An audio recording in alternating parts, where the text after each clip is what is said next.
नमस्कार दोस्तों, welcome back to our channel. मैं आपका अनुराग।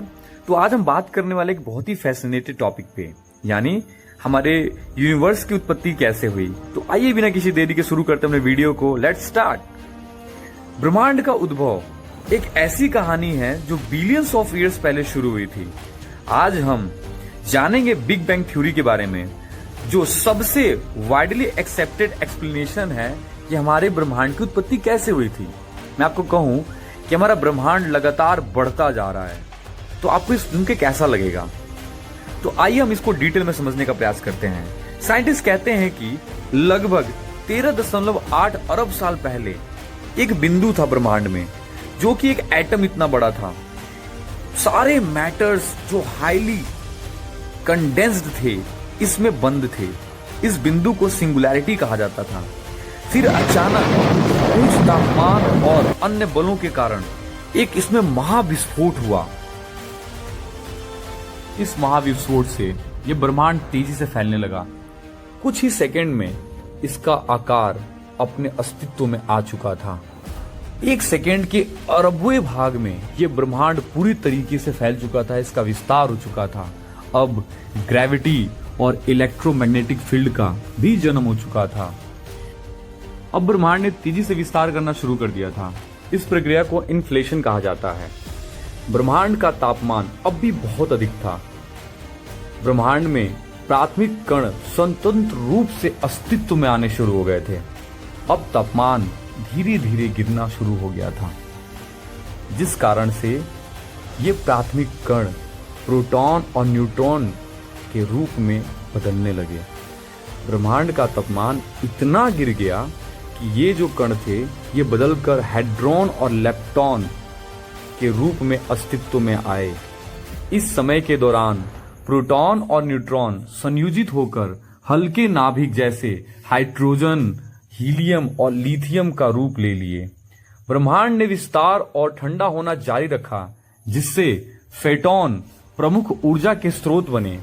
इस युग के अंत में इलेक्ट्रॉन और नाभिक मिलकर परमाणु बनाने लगे, जिससे ब्रह्मांड पारदर्शी हो गया और फोटॉन स्वतंत्र रूप से यात्रा कर सके। गैस के बड़े बड़े बादलों में गुरुत्वाकर्षण के कारण उनमें संघनन होना शुरू हो गया, जो संकुचन करने लगे। संकुचन करने के कारण से धूल के कण और अन्य पदार्थ आपस में मिलकर तारों का रूप धारण किए, और ऐसे लाखों करोड़ों तारे मिलकर जो एक घेरा बना लिए। गुरुत्वाकर्षण के कारण उनमें संघनन होना शुरू हो गया, जो संकुचन करने लगे। संकुचन करने के कारण से धूल के कण और अन्य पदार्थ आपस में मिलकर तारों का रूप धारण किए, और ऐसे लाखों करोड़ों तारे मिलकर जो एक घेरा बना लिए, और बाद में तारों के समूह को आकाश गंगा कहा गया। प्रारंभिक सितारों के जन्म और मृत्यु के परिणाम स्वरूप भारी तत्वों का निर्माण हुआ, जिसे आज भी हम अपने यहाँ देख सकते हैं। इन्हीं गैलेक्सीज के बीच हमारी गैलेक्सी अर्थात मंदाकिनी अस्तित्व में आती है। हमारी मंदाकिनी में विशाल गैस और धूल के बादल मौजूद होते हैं, जिन्हें नेबुला कहा जाता था। यह नेबुला मुख्य रूप से हाइड्रोजन, हीलियम और भारी तत्वों से बने थे। इन्हीं गैलेक्सीज के बीच हमारी गैलेक्सी अर्थात मंदाकिनी अस्तित्व में आती है। हमारी मंदाकिनी में विशाल गैस और धूल के बादल मौजूद होते हैं, जिन्हें नेबुला कहा जाता था। यह नेबुला मुख्य रूप से हाइड्रोजन, हीलियम और भारी तत्वों से बने थे। लगभग 4.6 अरब साल पहले इस नेबुला में किसी गड़बड़ी, जैसे कि एक नजदीकी सुपरनोवा विस्फोट के कारण संघनन शुरू हुआ। गुरुत्वाकर्षण बल के प्रभाव से यह नेबुला सघन और गर्म होता गया। सघन के कारण नेबुला का केंद्रीय भाग सबसे अधिक सघन हो गया और प्रोटोस्टार का निर्माण हुआ। प्रोटोस्टार आपस में धूल और गैस का एक घूमता हुआ डिस्क बना। जब प्रोटोस्टार का तापमान और दबाव पर्याप्त ऊंच हो गया, तो हाइड्रोजन नाभिकीय संलयन से हीलियम की उत्पत्ति होनी शुरू हो गई। इस प्रक्रिया से अत्यधिक ऊर्जा उत्पन्न हो गई, और ये प्रोटोस्टार अब सूर्य का रूप धारण कर चुका था। साथ ही मंदाकिनी में जो बचे हुए धूल के कण थे, ये सूर्य के चारों ओर घूमते रहे और इन्होंने एक डिस्क बना लिया। सूर्य के चारों ओर बची हुई धूल और गैस ने छोटे छोटे कणों का निर्माण किया। ये कण आपस में टकराकर बड़े पिंडों का निर्माण करने लगे। कहा जाता है कि ये बड़े बड़े पिंड आपस में अधिक टकराकर और संलयन करते गए, जिससे ग्रह बने। सौर निहारिका की डिस्क में विभिन्न भागों में विभिन्न प्रकार के ग्रह बने।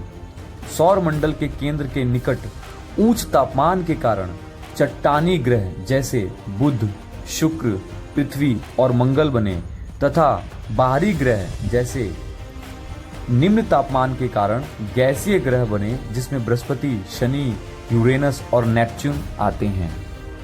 सौर मंडल के बाहरी भागों में बचे हुए धूल और गैस में धूमकेतु और क्षुद्र ग्रह बने, जो सौर मंडल में घूमते रहते हैं।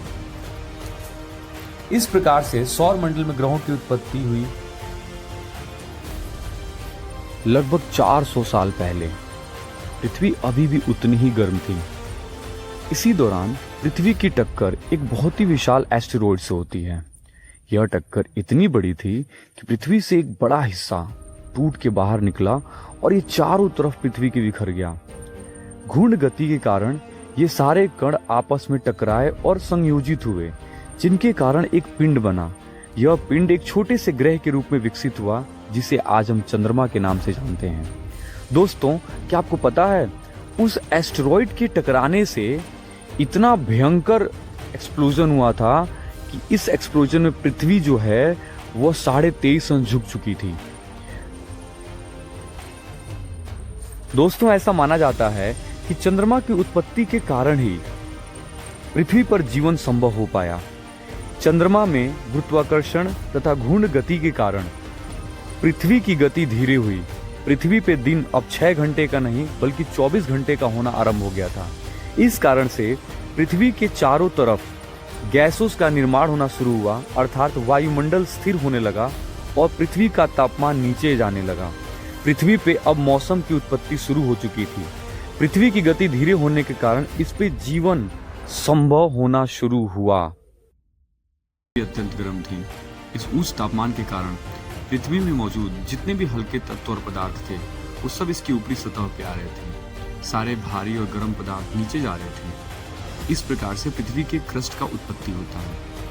क्रस्ट की उत्पत्ति होने के बाद से पृथ्वी से निकलने वाली गैसों के संयोग से ऑक्सीजन बना और वहां पे पृथ्वी पे जल का उत्पत्ति हुआ।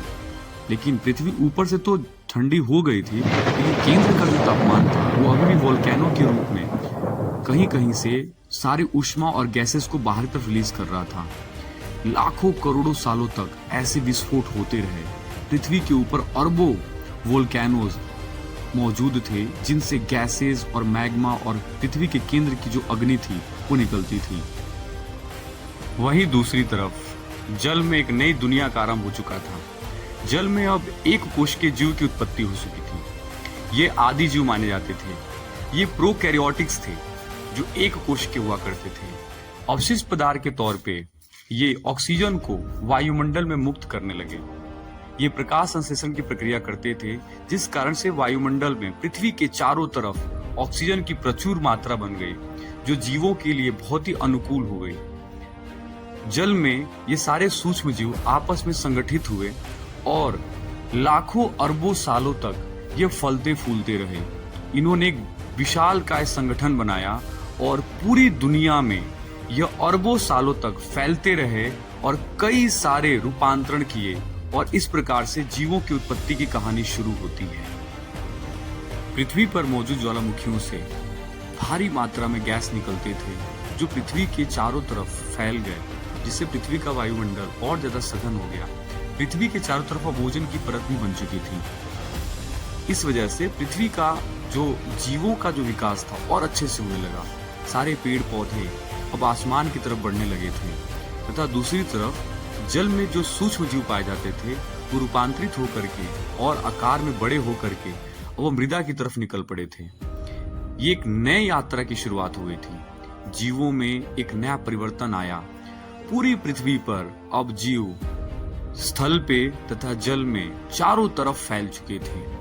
पूरी पृथ्वी पर अब अनेकों प्रकार के जीवधारी अस्तित्व में आ चुके थे। उच्च श्रेणी के पादप, सरीसृप, अन्य जीवों का निर्माण हो चुका था।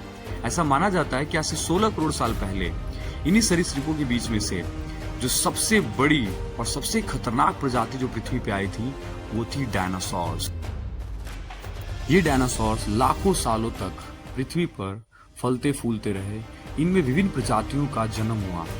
इनकी भी लाखों प्रजातियां पृथ्वी पर विद्यमान थी जो अलग अलग प्रकार की थी। करोड़ों साल पहले पृथ्वी की जो प्लेटलेट्स थी वो आपस में बढ़ती चली गई और इस प्रकार से ये डायनासोर्स पूरी पृथ्वी पर फैल गए। समस्त पृथ्वी पर अब इन डायनासोर्स का राज हुआ करता था। ये चारों तरफ फैल चुके थे। इनकी कई सारी प्रजातियां थी जो मांसाहारी थी, शाकाहारी हुआ करती थी। इनके मध्य जो छोटे जीव हुआ करते थे वो तो बस अपने अस्तित्व को बचाने में लगे रहते थे।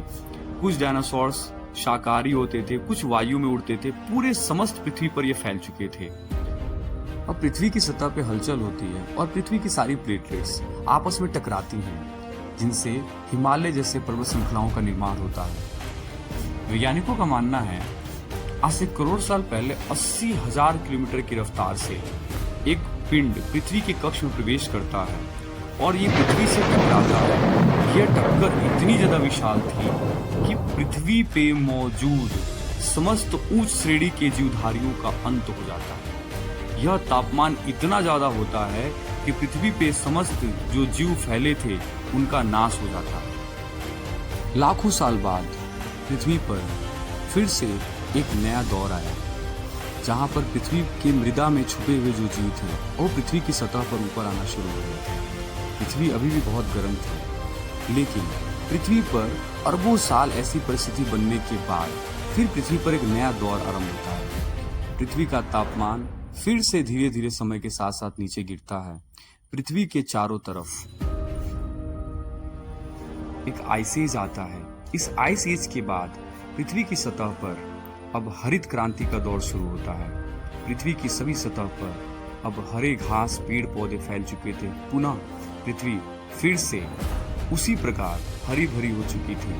पृथ्वी पर अब पुनः जीव फल फूल रहे थे। इन्हीं जीवों के मध्य एक ऐसा जीव आया जो पेड़ पौधों पे कूदते थे, दौड़ते थे तथा शाकाहारी हुआ करते थे, जिन्हें हम आज आदि मानव के नाम से जानते थे। ये बंदर की एक प्रजाति थी जो मृत्यु पे सीधा होकर चलने लगी। इन्होंने भोजन के लिए शिकार करना सीख लिया। समय बीतता चला गया। ये जीवन यापन करने के लिए अन्य चीजें सीखते चले गए। करोड़ों सालों तक यह पूरी पृथ्वी पर धीरे धीरे फैलते गए। पूरी समस्त पृथ्वी पर यह फैल गए। इन्होंने शिकार करने की एक नई तकनीक खोज ली। भोजन को ये पकाने लगे तथा इन्होंने विकास किया और आज यह मानव के रूप में इस पूरी पृथ्वी पर विद्यमान है। तो दोस्तों, ये वीडियो कैसा लगा? इस वीडियो में हमने जाना कि हमारी पृथ्वी पर जीवधारी कैसे आए और हमने पृथ्वी की इतनी लंबी यात्रा आज कैसे तय की। ये जीवन की यात्रा थी, एक ऐसी जीवन की यात्रा जहाँ पे हमने इस रूप में शुरुआत किया और धीरे धीरे हमने परिवर्तन करके आज हम यह रूप ले चुके हैं।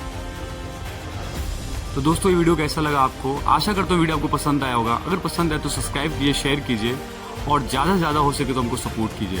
Thanks a lot, bye bye. मिलते हैं अगले वीडियो में।